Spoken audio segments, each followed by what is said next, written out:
Good evening, and welcome to our continuing series, Explorations in Savitri.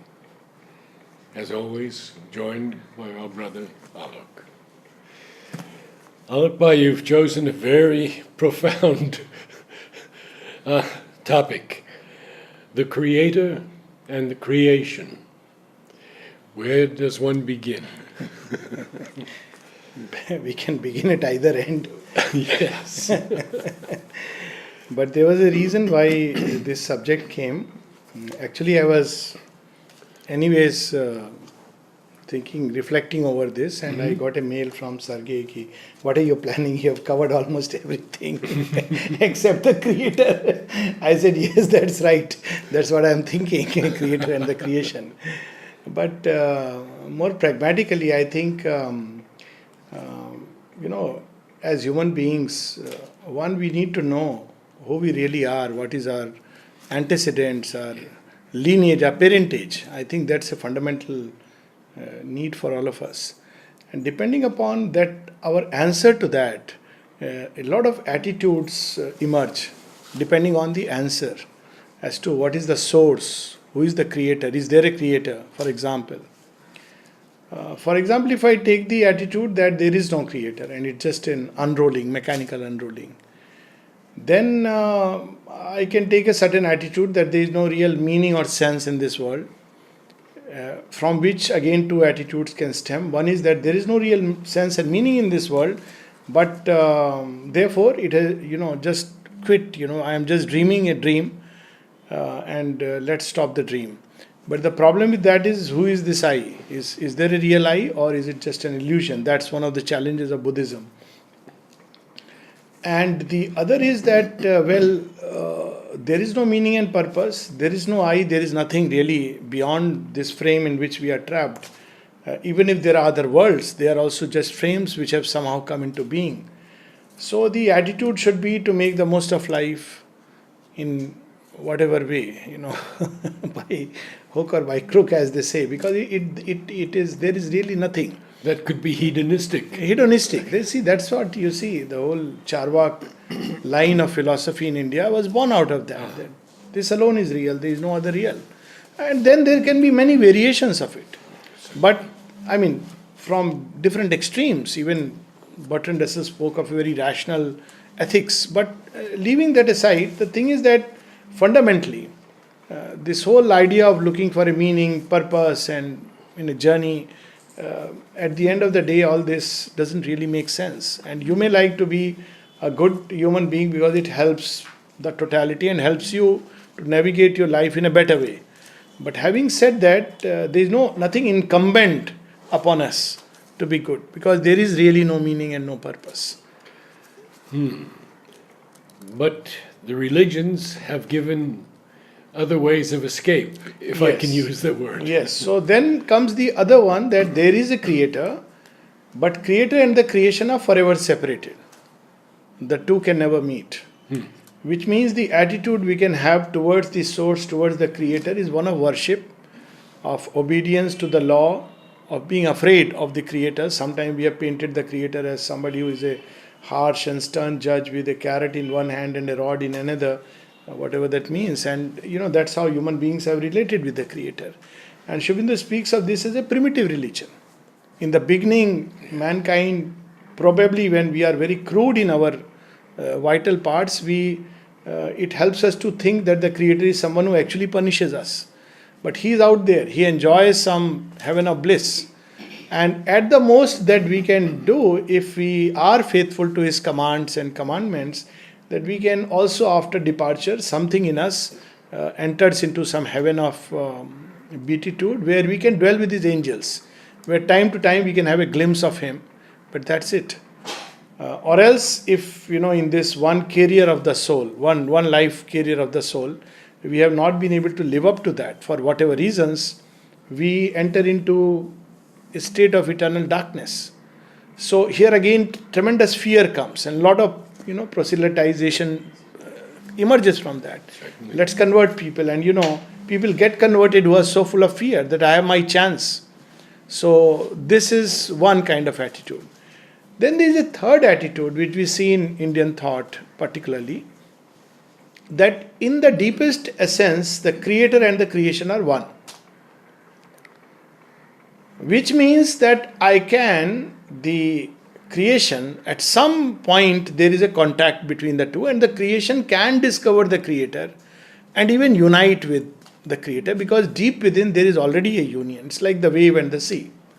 So though the wave looks separate, but the wave is always one with the sea, is impelled by the ocean force, and has the same essential fundamental constituent, and can lapse back into the sea and merge forever.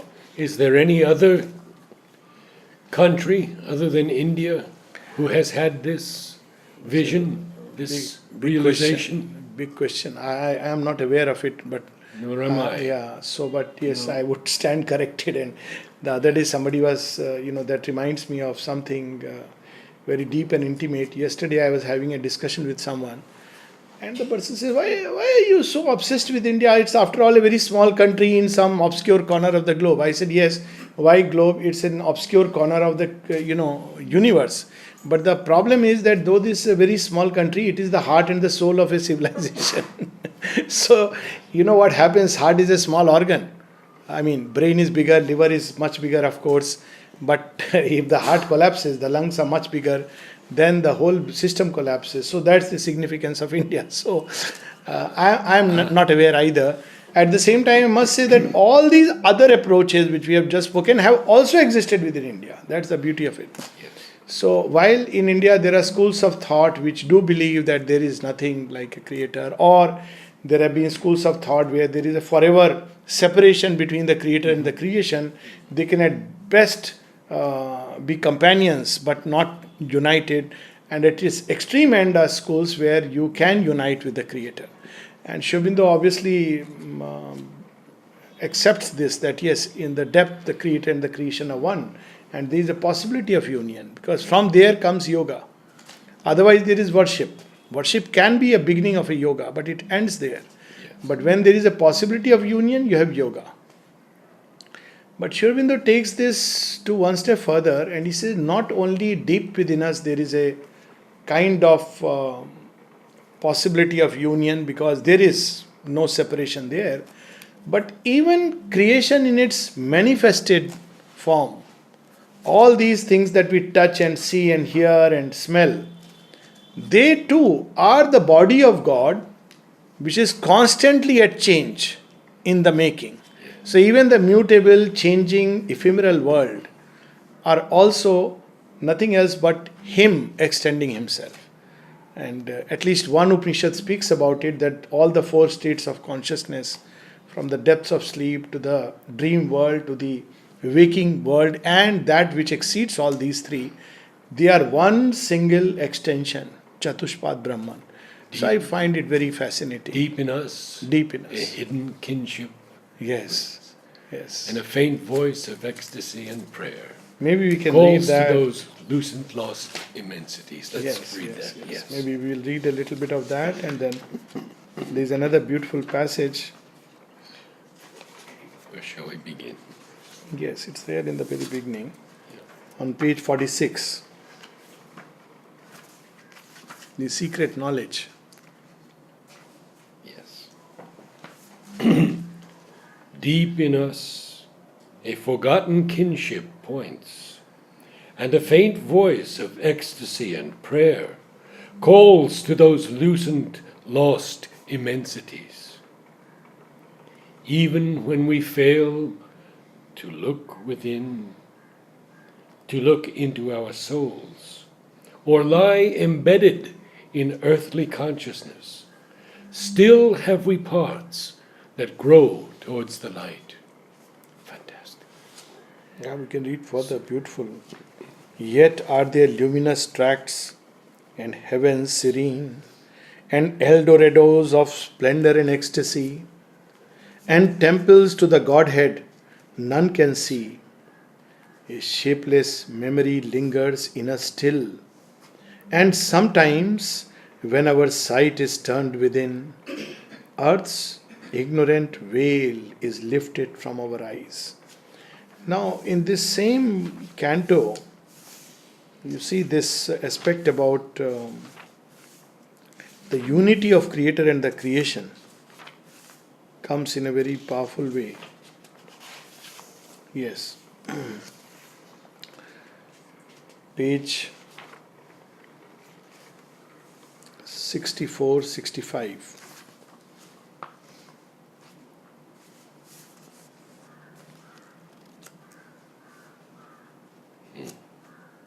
We'll go a step further.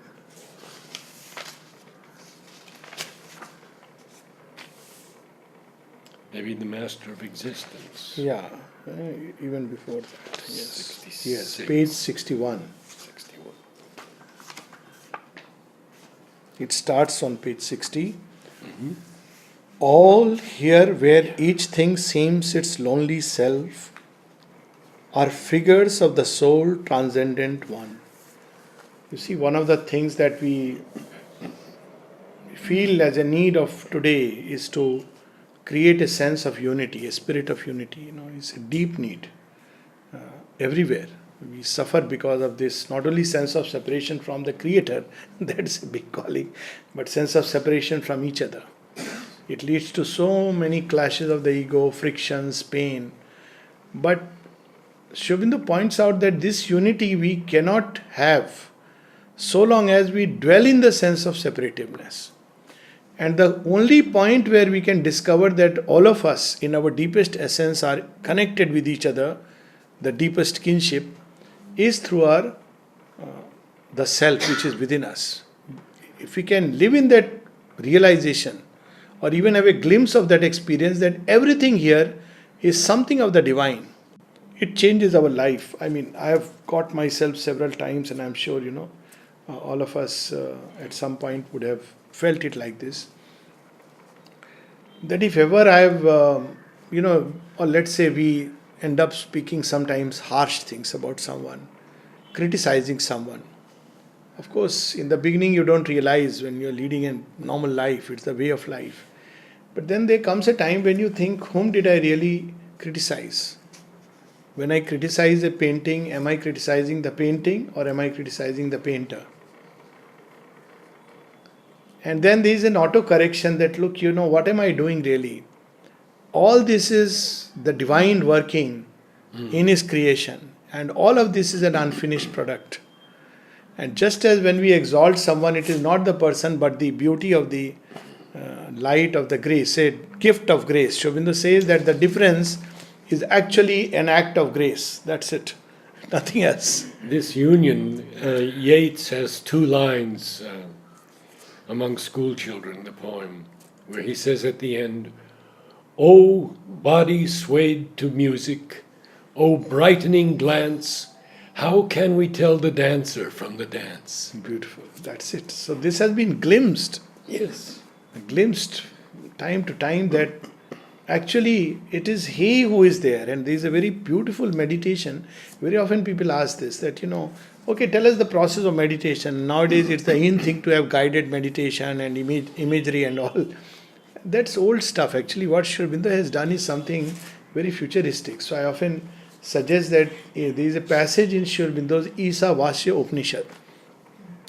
In SABCL, I think it was page 475 or something. I don't remember now in the new volume, but somebody can probably find it and tell us. He starts with lift your eyes towards the sun. And he says that look yonder, that distant sun and everything, and who is there in it? And he says he is the ancient of the ancient. And then he says that come nearer to earth. And the man passing by with it crouched and bent, who is he? Realize that it is him.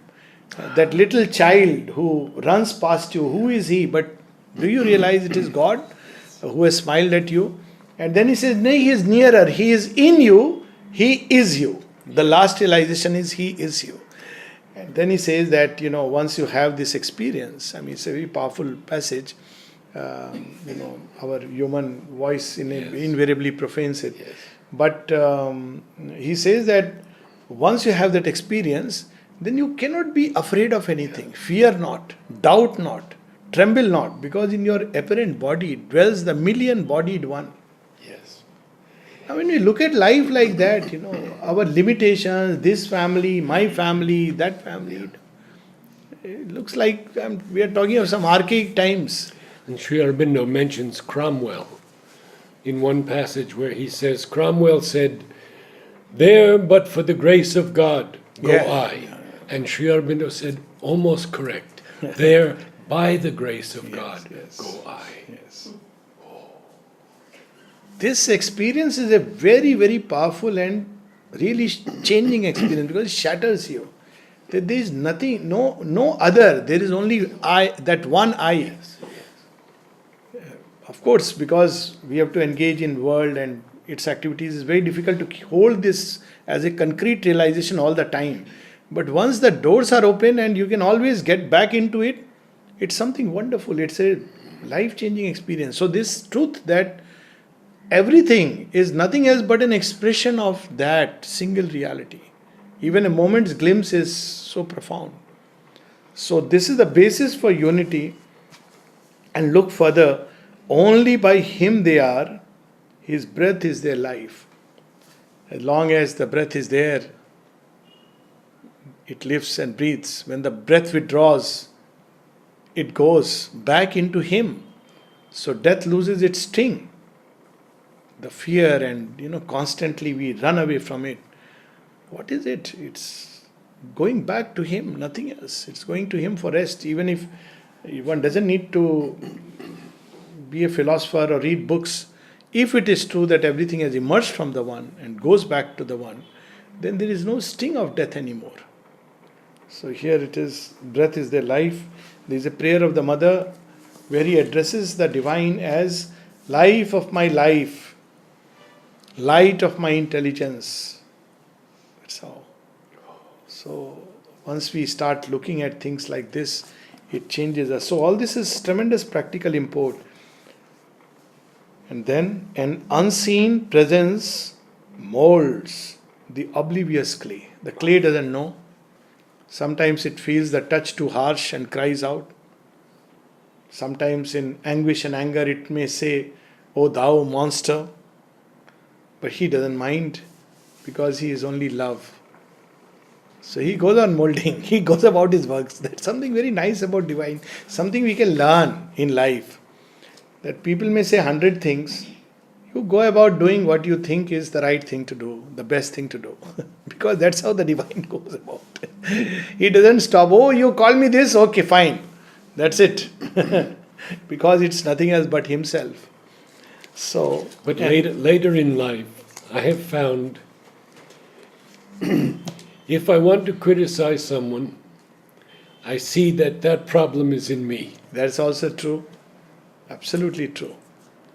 Because So why criticize? apart from the fact that we see in others what we carry within ourselves. Yes. Absolutely true. Yes. Apart from that, the fact is that nature is not individual, it is universal. Yes. So we can cut portions from it and identify with it and say, "This is me," and keep all the rest inside us, hidden. So it's really meaningless. And everything is in the making. The third thing, which is a saving grace, which Sri Aurobindo brings to us, is that everything is in the making. None of us is finished product. And the problem is if we present ourselves as finished products. So sometimes people come to ashram and ask, "Where are the Siddha yogis?" So I tell them, if we are all Siddha yogis, we would not be here. We are all amateur artists trying to figure out and learn God's play. Because it's a constant changing and it keeps you youthful. The moment you feel you are finished product, just meant for a showpiece, then it's gone. There's no joy in life anymore. And then you want to just protect a sham self-creation, which is not good, show or sham. So we are in the making. What are we in the making? Each of us are God in the making. What are we in our origin? We are God in our origin. We are God in the making. What is it in the middle? Middle also we are God who is going through these countless experiences in the process of becoming. And it's so beautifully captured in the Life Divine in these three simple words. Being is becoming. I remember long back, soon after my medical graduation, somebody gave me this line. So it hit me. I said, my God, what is this to start with? Being is becoming. I said, some abstract word, phrase. But slowly it discloses itself, so many layers of meaning. Being is becoming. We could equally say becoming in its depth is being. Then we see on, another next page, this is another thing which Mother says, that each of us are equally portions and children of the Divine Mother. And when the creation is completed, I mean this, whatever she is making, each of us will have a special place and represent one or the other aspects of the Divine. So we don't realize it. So again it means that there is no competition in any kind of life, least of all in spiritual life. Sometimes even in spiritual life we enter with the spirit of ambition and competition, and we are comparing, oh, that person, how far, how less, that experience, no, each of us are unique, and that's the beauty of it. Because each of us are meant to become something unique. The Divine does not repeat himself. Nature does not repeat itself. And this is something so marvelous. Even in its repetitions, it doesn't repeat itself. No two fingerprints are alike, which Aadhaar people have discovered, and of course the crime investigators. It's so unfortunate these profound philosophical truths are discovered in such strange ways that no two fingerprints are alike. No two leaves are, exactly the same, even though if you look at it, same. So when Divine loves these variations, we must understand that each of us is unique, and yet we have behind this diversity a fundamental unity. Now this comes here. His semblances he turns to real shapes and makes the symbol equal with the truth. He gives to his timeless thoughts a form in time. There is a very beautiful prayer which many of us have grown up in Indian tradition, where it describes the body of the Lord, not his being but the body. And in this whole prayer or adoration, there is only one word which will keep coming, and that is Madhuram, sweet. So, what is sweet? It's not just that Lord's heart is sweet. So it says Lord's forehead is sweet, Lord's eyes are sweet, Lord's lips are sweet, his gait is sweet, his feet are sweet, Madhuram, Madhuram, Madhuram. So you end up realizing that we make these distinctions of high and low. But what is it in this creation that does not partake of something of his being, his sweetness, his delight? And all these are very sobering experiences. So that's why it's so important to understand this aspect. He is the substance, he the self of things. This that we often ignore and disdain is nothing else but it's he who has created this fallen substance, obscure cloak out of something in himself. She has forced from him her works of skill and might. She wraps him in the magic of her moods and makes of his myriad truths her countless dreams. And then a few lines below. He is the maker and the world he made. Yes. He is the vision and he is the seer. He is himself the actor and the act. He is himself the knower and the known. He is himself the dreamer and the dream.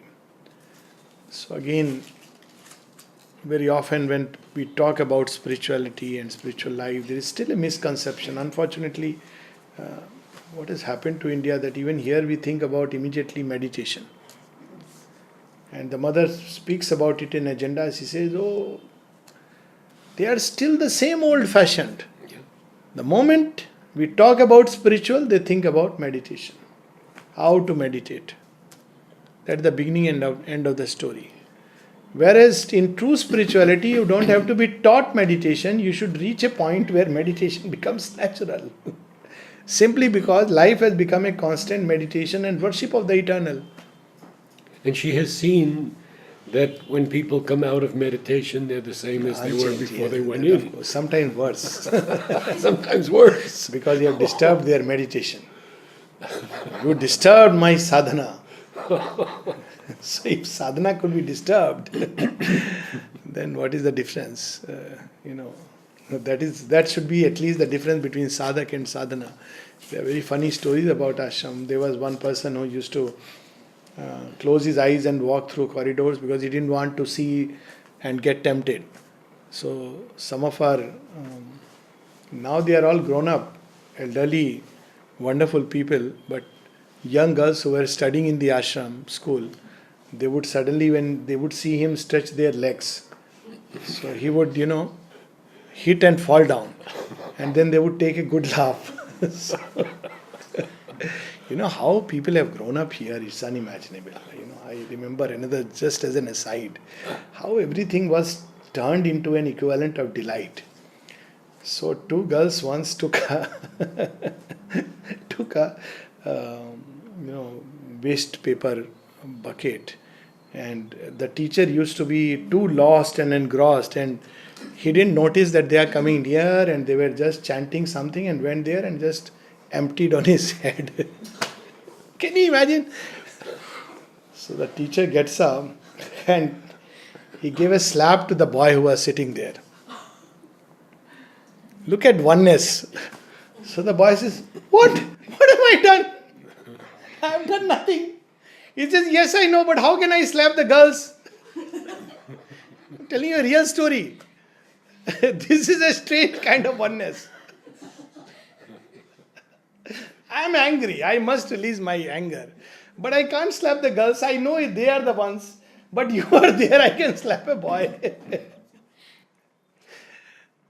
I mean, the person who had done it has told this to me. And how mother has made people grow in such a way, this idea that, somebody is a yogi, stay at a distance, how she would play, and in the process, the whole thing went in such a way that some of these children, they would go and, Champaklalji, Bansidharji had beard. They would use chewing gum and suddenly go and stick it. Can you imagine they are like a child playing with it?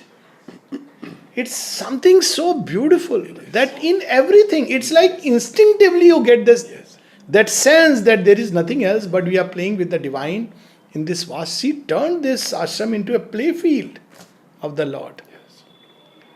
So people often ask that, what do you think, what kind of sadhana, how did...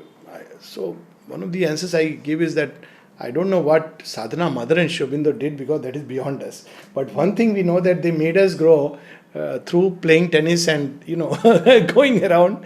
By play, they made us grow. And we see that also in, the story of Krishna. Playing and making us grow, our souls. That relation with God, that relation with the Creator. Otherwise, there's always this awe and fear. He is somebody so high above my God and he can punish me. He is angry with red eyes.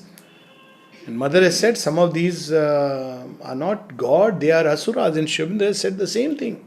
The gods of certain religions are asuras who have been seated. Magnified image of the human ego. And Mother has even cautioned her disciples or children, better still. She has said, many of you say that you close your eyes and you find me. Actually, it's not me. You have created a magnified image of your own ego. And you have given my name to that image. And you say that you have found me inside. How careful, some time back I was discussing with someone. People have erected image of her as a very strict, authoritarian, disciplinarian. And she has said, people will quote me and say, Mother has said this, Mother has said that, adding one more stupidity to another. And even if she has said, what do we understand of that illimitable vastness? Who, I think in Rishi poem we were reading the other day, who laughs at sin. Who laughs. That is that consciousness. So, I mean, for him, everything is nothing else but himself, and we can enter that state. There are two who are one and play in many worlds. In knowledge and ignorance, they have spoken and met. So this ignorance is also, it's a, it's also a play field. It's necessary to go through this schooling in ignorance and then graduate, then you are admitted to the schooling in knowledge. It's not that you have to escape from here. If you go through this in the best possible way with the right attitude, you automatically are sent there. The grace is there. We don't have to do something special or be afraid. Look how beautiful. And light and darkness are their eyes interchange. Our pleasure and pain are their wrestle and embrace. Our deeds, our hopes are intimate to their tale. They are married secretly in our thought and life. How powerful this is, And these next 4 lines, Yes. I'd love to read. Yes, sure, please. The universe is an endless masquerade, for nothing here is utterly what it seems. It is a dream fact vision of a truth, which, but for the dream, would not be wholly true. Beautiful.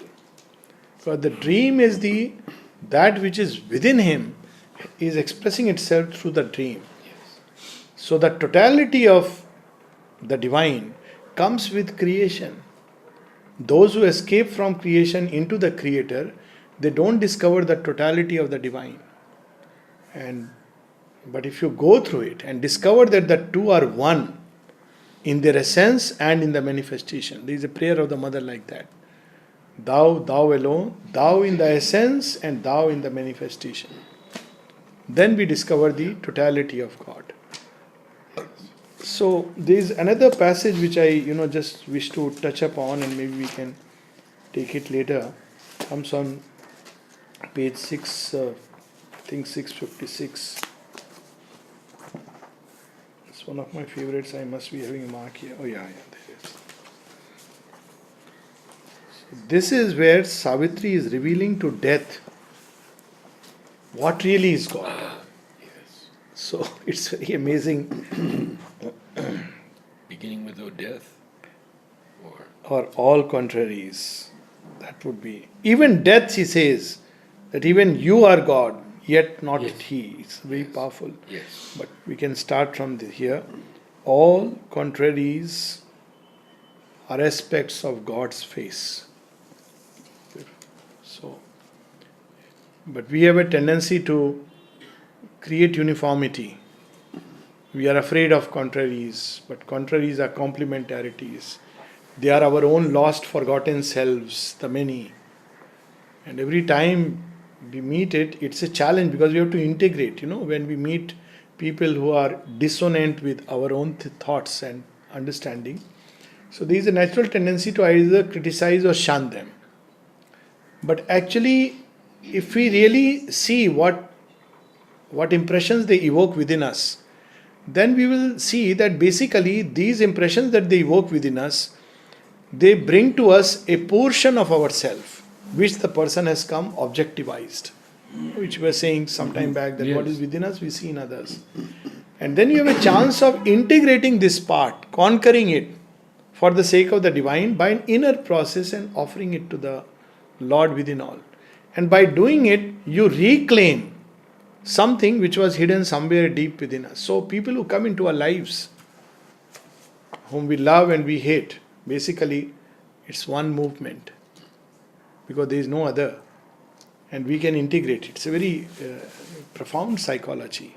All contraries prepare a harmony. That's it. That's the final word.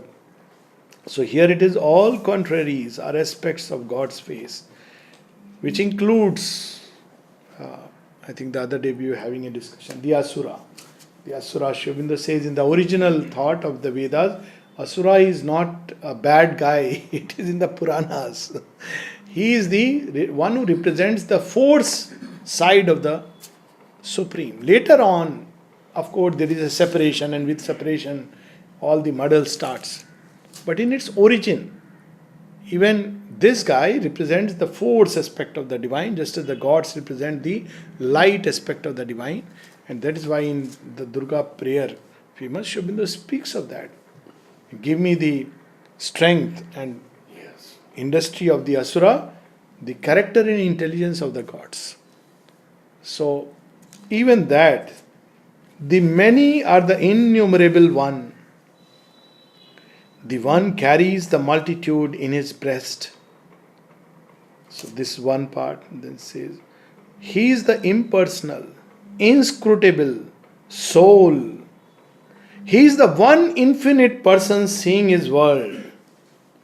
The silence bears the eternal's great dumb seal. His light inspires the eternal word. He is the immobile's deep and deathless hush. Its white and signless blank negating calm. Yet stands the Creator Self, the Almighty Lord. You see, this either or tendency is born of the mind, and it has many practical aspects to it. Like in olden time, there used to be the division between those who are engaged with work and those who are engaged with meditation in search of knowledge. And there was a tendency to declare, oh, that person is still in works. At the end, you have to drop off the works and engage only in meditation. Obviously, it was an illusion, and the Gita clarifies it.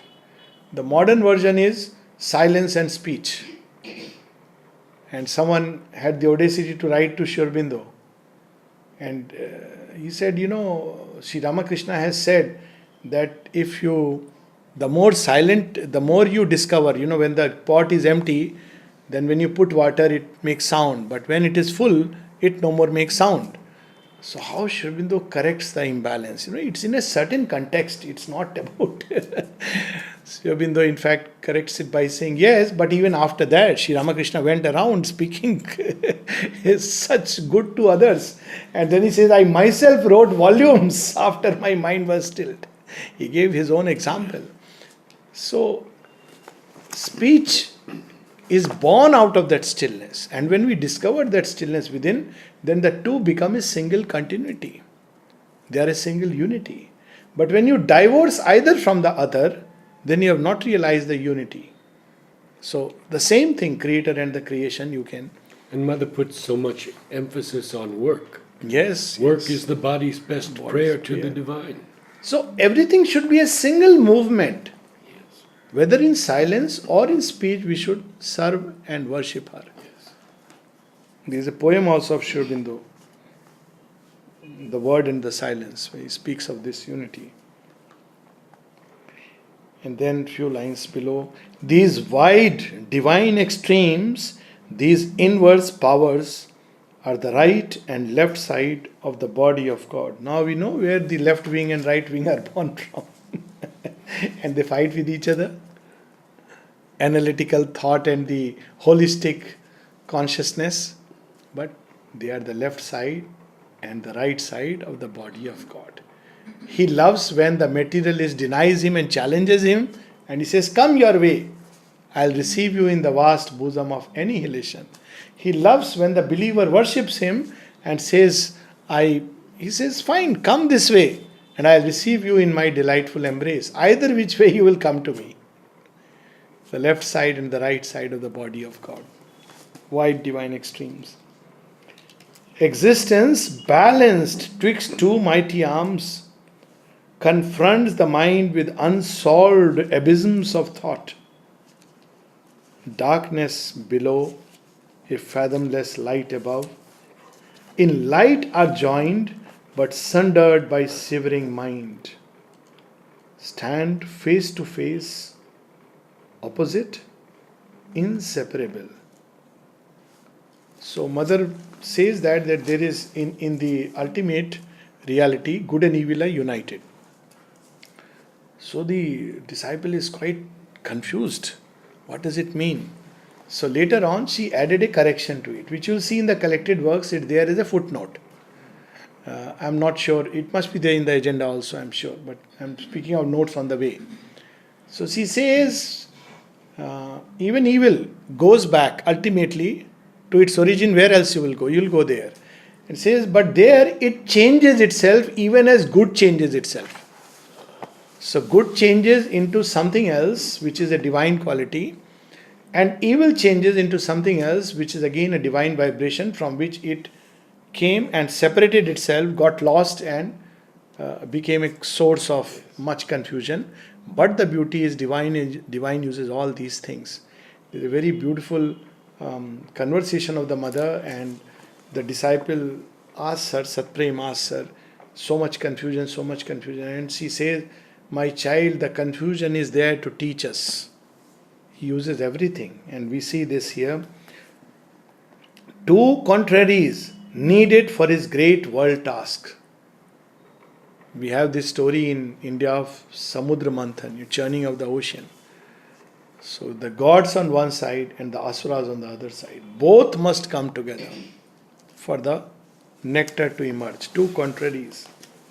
Two poles whose currents wake the immense world force. This also we have in the Vedas an image that how do you light the fire? So one of the rishis says, it's very interesting technically. He says, you take a particular wood, hold one below like this and the other on top, and when you rub it against each other, then the fire is lit. It's very interesting. This below is the lower hemisphere and the lower current of light, and the above is the higher hemisphere. When the two come together and rub, that's when the fire is lit. So, two currents and two poles whose currents wake the immense world force in the stupendous secrecy of his self, above the world brooding with equal wings. He is both in one, beginningless without end. Transcending both, he enters the absolute. I think we can pause here because it's a long passage and a wonderful passage where many, many aspects will come and emerge. If there are any questions, Yes, of course, we can take that. and we'll end with some silence. It's a wonderful meditation on the one.